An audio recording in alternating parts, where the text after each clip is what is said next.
हम इस वक्त हैं गोठड़ा गांव में और हम आपको ये नज़ारा दिखा रहे हैं कलश यात्रा का। ये महिलाएं आप देख सकते हैं, सैकड़ों की तादाद में महिलाएं हैं जो ये कलश यात्रा लेकर के निकली है और यहाँ भागवत कथा हो रही है, उसको लेकर के ये कलश यात्रा निकली है। पूरे गांव में कलश यात्रा ये घूम रही है। तस्वीरें हम आपको दिखा रहे हैं किस तरीके से पूजा अर्चना के साथ श्री भागवत कथा को यानी कि रथ में बैठा करके ले जाया जा रहा है और पूरे गांव में महिलाएं अपने सर पर कलश लेकर के यानी कि जा रही है। और ये हम तस्वीर आपको दिखा रहे हैं गोठड़ा गांव की। और गोठड़ा गांव के जो है हमारे साथ रवि चौहान जी हैं, उनकी माता जी है श्रीमती मेवा देवी, पूर्व सरपंच जो है उन्हीं को लेकर के ये की जा रही है। एक बार रवि चौहान जी से सीधा जानते हैं। चौहान साहब, आज आपने श्रीमद भागवत कथा का शुभारंभ किया, कलश यात्रा निकल रही है, क्या है पूरा आयोजन थोड़ा सा? जी मोहनलाल जी, पहले तो काफ़ी दिनों बाद आपसे मुलाकात हुई, तो ऐसे अवसर आते रहे जो आपसे मुलाकात होती रहे और आपके बहाने आपके माध्यम से अपने परिचित दोस्तों मिलने वालों से बात होती रहे, ऐसी मैं कामना चाहता हूँ। हमारी माँ मेवा देवी सरपंच थी, तब से ही वो गांव से औरतों को, बच्चों को, इनको तीर्थ यात्रा पे ले जाती थी, भागवत कथा करवाती थी और यहाँ पे भजन भी करती थी। सामने पीछे जो दिखाई दे रहा सत्संग भवन, उनके नहीं रहने के बाद फिर बीच में कोरोना आ गया तो 2-3 साल से कुछ ऐसा नहीं हुआ था। तो इस बार हमने पुष्कर तीर्थ यात्रा भी करवाई उनकी याद में। स्कूल के बच्चों को जयपुर भी लेके गए हम। और अभी अब ये भागवत कथा का सावन का महीना है, भादवा आ रहा है, तो उसमें एक भागवत कथा का आयोजन किया है।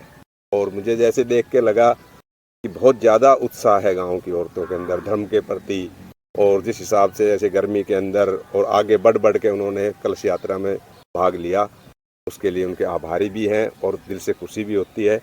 और हम उन सब के लिए इस भागवत कथा का फल सबको मिले, यही कामना करते हैं। धन्यवाद। तो देखिए, ये हम आपको मेरे पीछे देखिए ये भवन हम आपको दिखा रहे हैं, निर्माणाधीन भवन है और ये बनेगा, पीछे बड़ा सारा पंडाल है, यहीं पर भागवत कथा होगी। लेकिन जो भागवत कथा की पूरी रूपरेखा है एक बार इन्हीं से जानेंगे।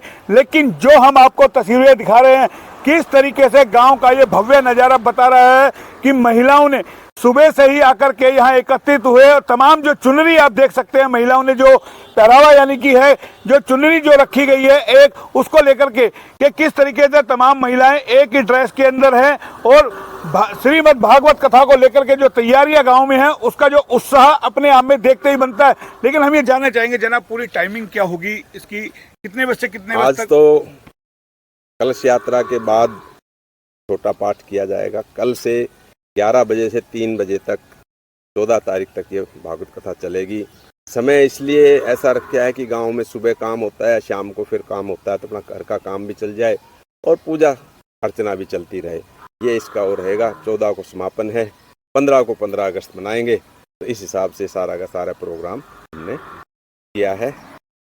कौन से स्वामी यहाँ से आ रहे हैं जो भागवत कथा बांटेंगे? स्वामी राघव जी महाराज हैं, वृंदावन के हैं। मैंने इनकी एक कथा पुष्कर में सुनी थी, एक अभी हरिद्वार में चल रही थी, तो मुझे अच्छा लगा इनके विचार, तो इसलिए हमने इनको निमंत्रित किया।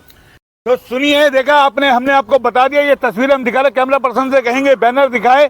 श्रीमती मेवा देवी जी का भी जो पूर्व सरपंच रही है, ये रवि चौहान जी की माता जी है, साथ के अंदर जो आमंत्रित संत है आचार्य पंडित राघव जी महाराज, ये भागवत कथा का वाचन करेंगे। और कहीं ना कहीं जिस तरीके से गोठड़ा में लेकर के ये जो आयोजन हो रहा है और इससे पूर्व ये तमाम आयोजन करते रहे हैं, वो बताता है कि एक बेटे अपनी माँ के लिए क्या कुछ करते हैं। और वैसे भी रवि चौहान जी तो लगातार कुछ ना कुछ कार्य करते रहे हैं। और ये भवन हम जो आपको दिखा रहे हैं, ये भी अपनी माता जी की याद के अंदर ही निर्माणाधीन है, कार्य इस पे चल रहा है, देख सकते हैं आप। और अब गांव गोठड़ा के लोग इस भागवत कथा का आनंद लेंगे और वो भी हमारा मौका रहा तो हम आपको दिखाएंगे। फिलहाल इतना ही। कैमरा पर्सन पंकज के साथ मोहन लाल, HR न्यूज़ रेवाड़ी।